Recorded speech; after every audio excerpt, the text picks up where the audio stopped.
웰컴 백 취니스한 구독자 여러분, 보면 볼수록 취향 천재가 되는 GD와입니다. 다음 중 가시 위근이 짧아져서 파열될 것 같은 사람을 찾아보십시오. 다음 중 가시 위근이 늘어나서 상처 입을 것 같은 사람을 찾아보십시오.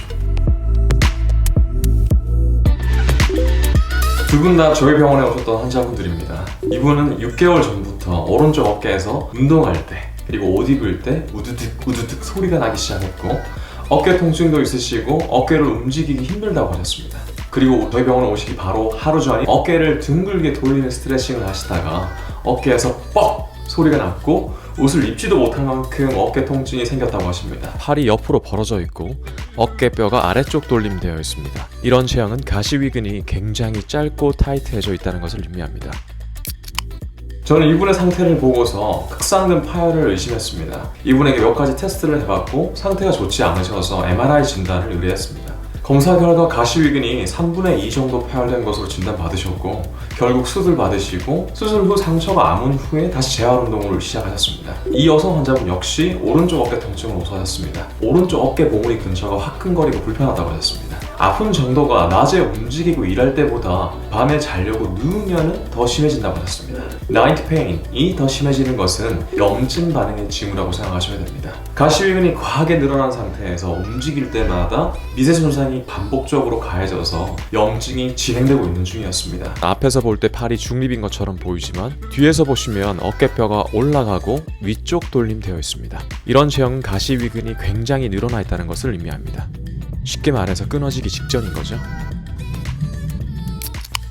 조그만 상처들이 염증과 통증을 만들어서 이제 그만 늘려라, 이제 그만 움직여라, 끊어지기 직전이다 라고 말해주고 있는 것이라고 생각하시면 됩니다. 재밌는 것은 두 분 모두 저희 병원에 오시기 약 6개월 전부터 열심히 어깨 스트레칭 그리고 어깨 운동을 하셨다는 것입니다. 그래서 제가 어떤 운동 하셨습니까? 여쭤봤습니다. 어깨 통증의 원인은 어깨가 불안정해서 그렇습니다. 이 운동을 하시면 어깨 주변 근육들이 강화되고 어깨 통증이 사라집니다. 자, 어깨를 이렇게 둥글게 돌리세요. 이렇게 둥글게. 이 운동을 매일 하시면 어깨 가동성이 증가되시고 어깨 통증 감소 효과도 있습니다. 이런 운동들을 검색해서 보시면서 열심히 따라 하셨다고 합니다. 그런 운동들을 어디서 보시고요? 유튜브에서요. 생각해보십시오. 가시위근, 어깨 세모근 같은 어깨 벌림근들이 짧아질 대로 짧아진 사람이 또 어깨 벌림 자세가 되는 운동으로 더 짧게 만들고 있습니다. 그러다가 순간적인 움직임에 뻑 끊어진 거죠. 가시위근이 늘어날 대로 늘어나는 사람이 계속 어깨를 과하게 회전시켜 보십시오. 어깨 주변 조직들이 남아나는지. 이런 평가나 진단 없이 조회수 올리려고 알지도 못.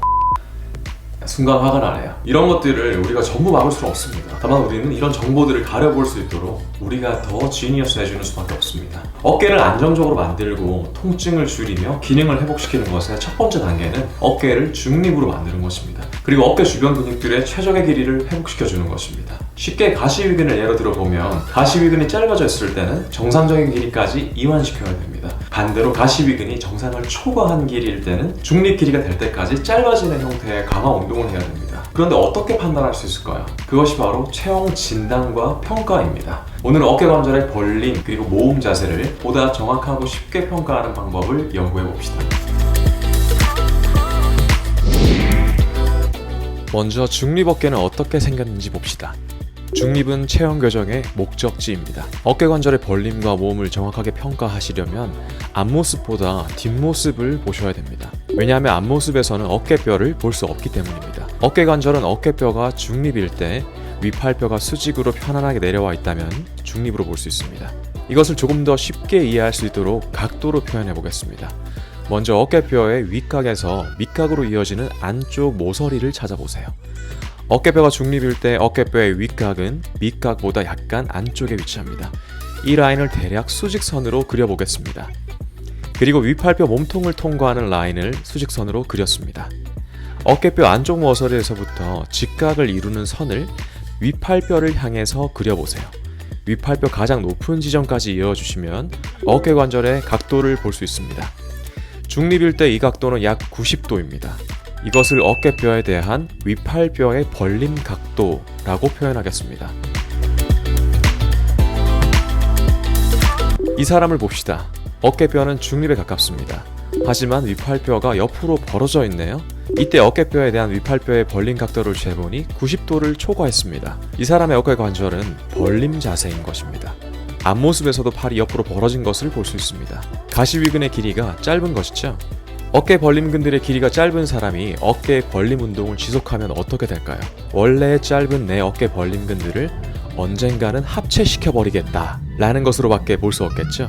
짧은 가시위근을 늘리기 위해 가시위근 테라피틱 마사지를 할 수 있습니다. 하지만 이런 테크닉들은 유튜브에서 배우려고 하지 마시고 숙련된 전문가에게 받으시기 바랍니다. 짧은 어깨 벌림근들을 셀프로 스트레칭하는 방법으로 이런 수건을 이용해 보십시오. 수건을 겨드랑이 사이에 끼우시고 팔꿈치를 몸통 쪽으로 모아보세요. 이때 벌림근들은 지렛대 작용에 의해서 늘어나는 위치가 됩니다. 하지만 이런 운동도 혼자 무리하게 따라하지 마시고 가급적 전문가의 진단을 받고 정확한 자세로 자신의 몸 상태에 맞게 하시기를 간절히 바랍니다. 강도를 조절하지 못하면 오히려 부상이 더 심해질 수도 있습니다.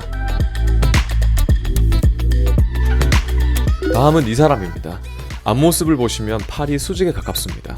그래서 이 사람의 어깨 관절이 중립인 것처럼 보입니다. 하지만 뒷모습을 보시면 다시 생각하게 됩니다. 어깨뼈 윗각이 밑각보다 더 가쪽에 위치합니다. 이 사람의 어깨뼈는 아래쪽 돌림되어 있습니다. 위팔뼈가 수직에 가깝지만 어깨뼈에 대한 위팔뼈의 벌림 각도는 90도를 초과했습니다. 이 사람의 어깨 관절도 역시 벌림 자세인 것입니다. 짧은 가시위근은 위팔뼈를 당길 수도 있고 어깨뼈를 아래쪽 돌림시킬 수도 있다. 실전 체형의과학 1편 가시위근 기억하고 계십니까?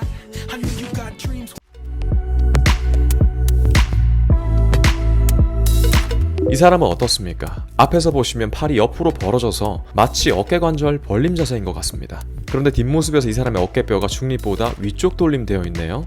어깨뼈에 대한 위팔뼈의 벌림 각도를 재보니 약 90도입니다. 이 사람의 어깨 관절은 중립에 가까운 것이죠.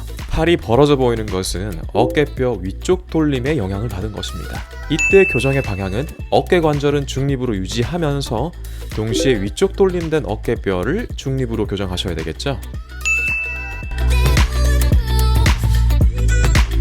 어깨 관절이 중립보다 모음된 자세, 즉 어깨 벌림근들의 길이가 정상을 초과하는 사람들은 어떻게 진단해야 할까요? 팔이 옆으로 벌어지는 것은 쉽습니다. 하지만 팔이 안쪽으로 움직이는 것은 몸통 때문에 힘들겠죠. 그러면 어깨 관절의 모음 자세는 있을 수 없는 걸까요? 뒷모습을 보시면 정리됩니다. 이 사람의 위팔뼈는 몸통 옆에 수직으로 놓여 있습니다. 어깨뼈는 위쪽 돌림되어 있습니다. 이때 어깨뼈에 대한 위팔뼈의 벌림 각도를 재보니 90도 이하입니다. 팔이 수직에 가까워서 중립 같지만 실제로 이 사람의 어깨 관절은 중립보다 모음 자세입니다. 교정의 방향은 올라간 어깨와 위쪽 돌림된 어깨뼈를 중립으로 교정하면서 동시에 어깨 관절의 모음 정렬을 중립으로 교정해야 됩니다. 중립보다 늘어난 어깨 관절 벌림근들을 정상 길이까지 짧아지는 형태의 강화 운동을 해야 되겠죠. 견갑면을 이용해서 가볍게 어깨 벌림 운동을 해보십시오. 이런 어깨 벌림과 모음을 조금 쉽게 평가할 수 있는 방법을 고민해봤습니다. 어떻게 하면 선생님들께서 더 쉽게 평가할 수 있을까? 코피 터지도록 고민해서 전부 다 주는 우리는 바디퍼스트. 선생님들의 손을 이용해 보십시오. 먼저 회원님들의 어깨뼈 안쪽 모서리를 만져보세요. 그리고 손가락을 직각으로 구부려서 어깨뼈 안쪽 모서리에 올리세요. 반대쪽 손은 위팔뼈처럼 세워주세요. 어깨 관절 중립이라면 손의 모양이 이렇게 직각이 될 것입니다. 어깨 관절 벌림 자세라면 반대쪽 손이 이렇게 벌어지는 모양이 될 것입니다. 어깨 관절 모음 자세라면 반대쪽 손이 이렇게 가까워지는 모양이 될 것입니다. Genius. 잠깐, 오늘 공부한 것이 전부라고 생각하지 말아주시기 바랍니다. 어깨 관절에는 벌림과 모음뿐만 아니라 가쪽 돌림, 안쪽 돌림, 굽힘, 펴까지 공부해야 하고, 그리고 결정적으로 어깨 주변 근육의 손상, 통증과 기능 장애들은 팔꿈치, 손목 또는 요추나 고관절의 근본 원인일 수도 있습니다. 반드시 전체를 평가해야 됩니다. 어떠십니까? 어깨 관절의 정렬을 진단하는 방법 조금은 이해되십니까? 어깨 주변 스트레칭이나 강화 운동은 자신의 체형에 맞게 하셔야 됩니다. 세상에는 최고의 운동이라는 것은 없다고 생각합니다. 오직 현재 그리고 시간이 지나면서 지속적으로 변하는 그 사람의 체형에 맞는 운동을 할 때 그것이 그 사람에게 최고의 운동이 되는 것입니다. 예를 들어서 어깨가 모음된 사람은 벌림 운동을 해야 되겠지만 자신의 어깨가 어느 정도 중립으로 교정이 되셨다면 이 운동들을 멈춰야 됩니다. 처음에는 도움이 되시겠지만 일주일, 2주일, 한 달, 2달 시간이 지나면서 지속적으로 하시게 되면 역변형 되시겠죠? 이런 것도 모르고 뭔가를 쉽게 빨리 하고 싶어 하는 사람들은 처음에는 이렇게 생각하실 것입니다. 찐이야 완전 찐이야 진짜가 나타났다 지금. 하지만 그 최고의 운동을 일주일, 2주일, 한 달 지속하고 나면은 뭐야 어깨 다시 아파지네. 다른 운동 찾아봐야 되겠다. GDY 싫어요. 만약 이런 자신의 몸 상태를 아주 정교하게 평가하고 자신의 수준에 맞게 보상 패턴을 제어하면서 디테일하게 이완하고 강화 운동하고 머리에서 발끝까지 컨트롤할 자신이 없다면 전문가에게 찾아가십시오. 어깨 소리 날 때 뭐 하는 방법 같은 건 없습니다. 오직 자신의 체형이 바르게 되었을 때 어깨 소리는 없어지는 것입니다. 정말로 어깨 통증과 소리가 나서 영상을 보시는 여러분들께 정말 죄송합니다. 유튜브는 당신의 어깨를 고쳐줄 수 없습니다. 오늘 배우신 것들을 실전으로 해보십시오. 그냥 보고 넘기지 말고 내 것으로 만드십시오. 내 고객들의 어깨를 일주일 안에 10번 만져보기 해보십시오. 어깨 관절의 벌림, 모음 자세, 주변 근육들의 길이를 고민해 보신다면 어깨 관절을 찢어버릴 수 있을 것입니다. 오늘 영상이 도움되셨다면 좋아요 버튼 누르시고 구독과 알림 설정으로 응원해 주시기 바랍니다. 그리고 좋아요, 구독자 숫자를 고민하기보다 여러분들이 진정으로 건강해지는 방법을 고민하는 유튜버가 되겠습니다. 우리는 바디퍼스트입니다. See you soon!